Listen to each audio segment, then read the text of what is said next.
Todo ser humano se siente atraído por la belleza. Es decir, que hay algo sobreabundante en la realidad que toca la puerta de nuestro interior, sabiendo que somos capaces de responder. Se crea una especie de ecuación que, partiendo de los datos ofrecidos, los trasciende, causando un gozo que abre la senda hacia misterios que iluminan el alma y nos hacen madurar. Pero ¿cómo se realiza este prodigio del que todos tenemos experiencia? Reflexionemos sobre la relación entre la belleza y nuestra percepción de ella.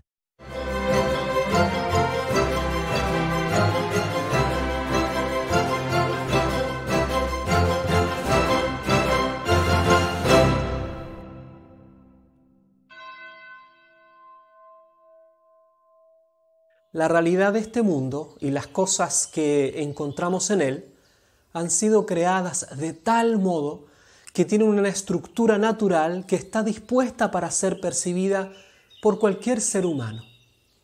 Al mismo tiempo, las facultades por las cuales percibimos están hechas para aprehender la realidad objetiva de las cosas y esa estructura interna. La ciencia además nos ayuda a entender que existe una proporcionalidad adecuada entre la estructura de la percepción humana y cualquier cosa que se nos presenta a ella. Es más, cada sentido o facultad perceptiva posee una orientación y adaptabilidad natural específica respecto de su objeto propio. Por eso decimos que es una cierta razón o medida proporcional de su objeto. Los objetos propios de una facultad son las cualidades proporcionadas a ella, tales como el sonido, el color, espacio, volúmenes, etc. Por ejemplo, cuando estudiamos la percepción del aparato visivo, podemos conocer que existen células sensibles al color ubicadas en la retina llamadas conos, que pueden identificar, por ejemplo, unas 100 gradaciones distintas de los colores azul, rojo y verde. Y el cerebro es capaz, a su vez, de combinar estas variaciones de manera exponencial. Es decir, que el dato externo está estructurado para ser percibido por la visión. Y esta es proporcionada, mide, discrimina y transmite aquella inmutación cromática que le viene desde el externo. Cuando las ondas sonoras entran en el aparato auditivo, hacen vibrar el tímpano, que transmite estas vibraciones a 3 diminutos componentes que las amplifican y envían a la cóclea, que transmite a su vez estos impulsos o señal eléctrica a través del nervio auditivo hacia el cerebro. Es decir, el dato externo está estructurado para ser percibido por la audición, y esta facultad se halla proporcionada o está preparada para recibir y transmitir el dato objetivo que la inmuta desde afuera. Cuando decimos que un sentido aprehende o asimila un dato externo, quiere decir que se asemeja a tal información, o sea, son similares y proporcionados estructuralmente. He aquí las bases para el conocimiento de la realidad. La experiencia de la belleza se funda en esta posibilidad cierta de percibir nuestro entorno y en la proporción o relación adecuada entre la cosa bella y nuestra facultad perceptiva, como hemos dicho. Así, al afirmar que la belleza existe objetivamente en las cosas, que se encuentra actualmente en la realidad, significa que está dispuesta para ser aprehendida, independiente de si alguien actualmente la percibe o no. Ella está allí, latente en la cosa, en potencia de ser aprendida por nuestras facultades, a través de sus condiciones objetivas de integridad, proporción adecuada y claridad. Por lo tanto, la cosa bella es asimilable por las facultades porque se asemeja estructuralmente, o sea que las condiciones de la belleza tienen relación con la estructura de las facultades que la perciben. Somos entonces capaces de percibir el dato objetivo de la belleza, o sea sus condiciones esenciales, que vienen del externo y nos inmutan efectivamente. Luego, en nuestro interior se desencadenan una serie de admirables procesos por los que decodificamos, entendemos y gozamos eso que percibimos objetivamente. Ya que los sentidos o facultades trabajan armónicamente para comunicarnos la realidad lo mejor que se puede, decimos también que es toda la persona aquella que percibe, y no solo uno o dos de sus sentidos particulares. La percepción, decodificación, comprensión de los datos de la realidad es un proceso complejo en el que se va enriqueciendo, intensificando y profundizando paulatinamente la información que nos viene de afuera. Así vamos haciendo nuestro el entorno, las cosas, las experiencias. Esto demuestra que hay un eminente equilibrio entre la objetividad y la subjetividad de la experiencia de lo bello. Ahora veamos cómo se realiza esta experiencia de la belleza en relación a las condiciones objetivas de ella y su percepción por parte del individuo.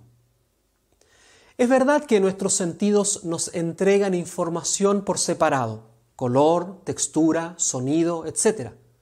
Pero debido a nuestra unidad de sentido y personal, percibimos de modo unificado aquella información que pertenece a un objeto unificado realmente. Así, por más que la cosa esté compuesta de partes y sea compleja, la reconocemos como una unidad, una cosa bien determinada.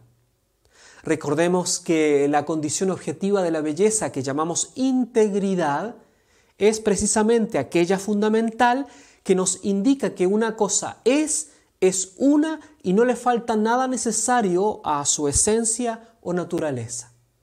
No decimos, mira esa rueda que va por allí, o ese manubrio que conduce, o el parachoques que avanza allí, sino que vemos un automóvil que sabemos que está compuesto de partes distintas con características diversas.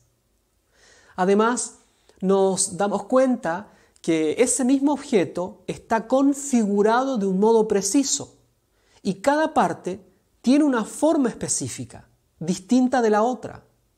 La cosa posee una forma que unifica, armoniza y articula todo el complejo. Esta forma, esencia o naturaleza de la cosa establece las relaciones adecuadas entre las partes constitutivas y de éstas con el todo. Aquí aparece la segunda condición objetiva de la belleza, que es la proporción adecuada en los diversos niveles estructurales de la cosa.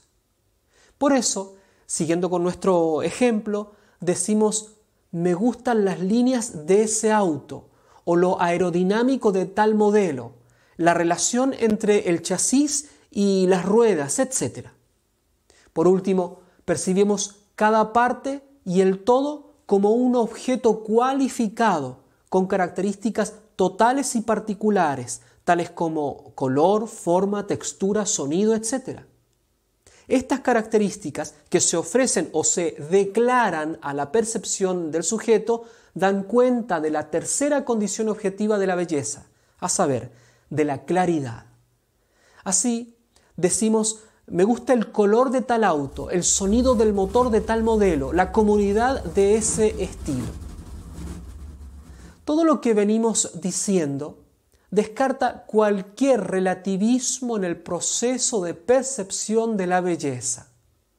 Especialmente elimina la falacia de los maestrillos que nos dicen que la belleza está en el ojo de quien la percibe.